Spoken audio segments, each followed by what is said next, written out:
Bismillahirrahmanirrahim. Assalamualaikum warahmatullahi wabarakatuh. Perkenalkan, nama saya Muhammad Imam Khairul Lubis, NPM 2008260074. Di sini saya akan mempresentasikan remedial block rest program dari BSO2 yang berjudul dengan telinga. Izin share screen.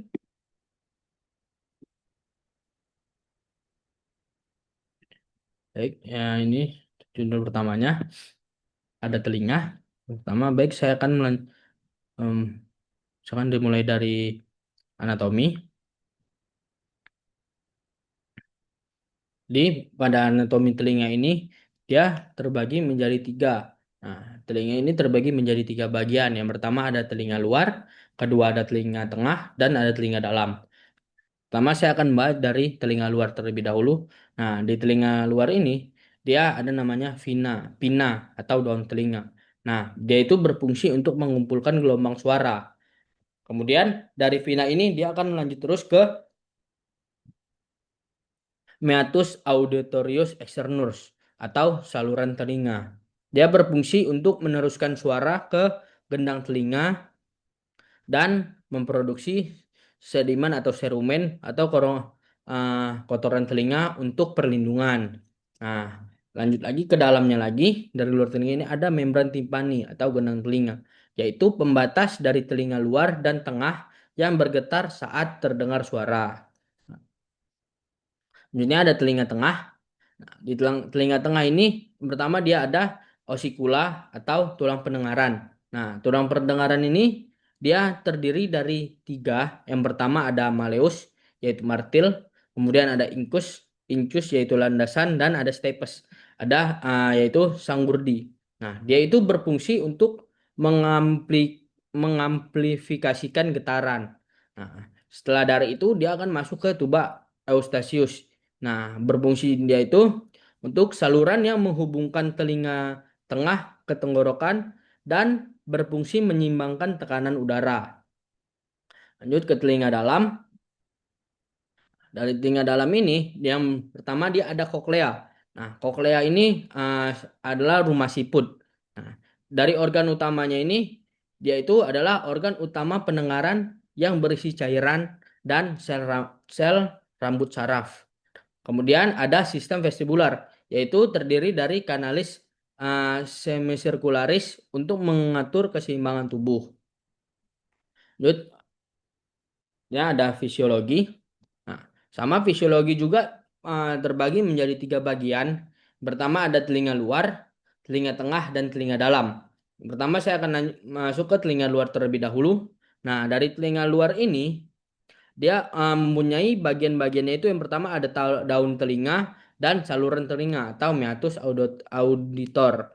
Kemudian untuk fungsi fisiologisnya ini dia menangkap gelombang suara dari lingkungan sekitar dan mengarahkan suaranya itu ke membran timpani dan melindungi telinga dari benda asing melalui kotoran telinga. Nah, untuk prosesnya itu gelombang suara ditangkap oleh daun telinga, kemudian masuk ke saluran telinga dan mengenai gendang telinga. Lanjut, yang kedua ada telinga tengah. Nah, untuk bagian-bagiannya, pertama ada membran timpani, kemudian ada tulang pendengaran. Nah, di tulang pendengaran ini, yang tadi kayak saya bilang, dia ada tiga bagian. Pertama ada malleus, incus, dan stapes. Nah, dan juga dia ada tuba eustachius. Nah, untuk fungsinya itu dia memperkuat getaran suara atau amplifikasinya. Kemudian dia menghantarkan getaran dari udara ke cairan ke telinga bagian dalam. Untuk prosesnya, getaran membran timpani ini ditransmisikan ke malleus, kemudian masuk ke incus, kemudian dia akan masuk juga ke stapes. Nah, dari stapes ini dia akan menuju ke jendela oval dan juga masuk ke rumah siput ataupun ke koklea. Nah, untuk bagian yang terakhir ada bagian dalamnya. Nah, jadi bagian dalam ini, telinga bagian dalam berisi cairan dan berperan dalam pendengaran dan keseimbangan. Nah, untuk bagian-bagiannya, pertama ada koklea, kemudian ada organ korti, ada sel rambut bagian dalam dan luar. Nah, untuk prosesnya ini, getaran tulang sangurdi menekan jendela oval. Nah, kan terjadi gelombang cairannya itu di endolimfa dan perilimfa terbentuklah di koklea.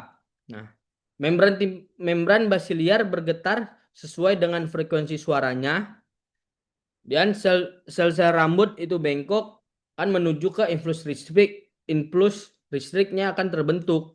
Nah, influx ini ditransmisikan melalui saraf koklea atau uh, Airfus 8. Kemudian dari otaknya itu menafsirkan sebagai suara. Kemudian ada fisiologi keseimbangan. Jadi selain mendengar, telinga dalam ini juga bekerja sebagai giroskop pada tubuh. Itu yang pertama, di bagian dua ada kanalis cervicularis, yaitu mendeteksi getaran rotasi pada kepala ataupun berputar. Kemudian ada urtikulis dan sakulus. Nah, dia itu untuk mendeteksi posisi kepala terhadap gravitasi dan akselerasi linear, maju mundur ataupun naik turun. Ini untuk referensinya. Kurang lebihnya mohon maaf apabila ada kata-kata yang salah, itu datangnya dari saya, dan apabila ada kata-kata yang benar itu datangnya dari Allah Subhanahu wa taala. Sekian dari saya. Wassalamualaikum warahmatullahi wabarakatuh.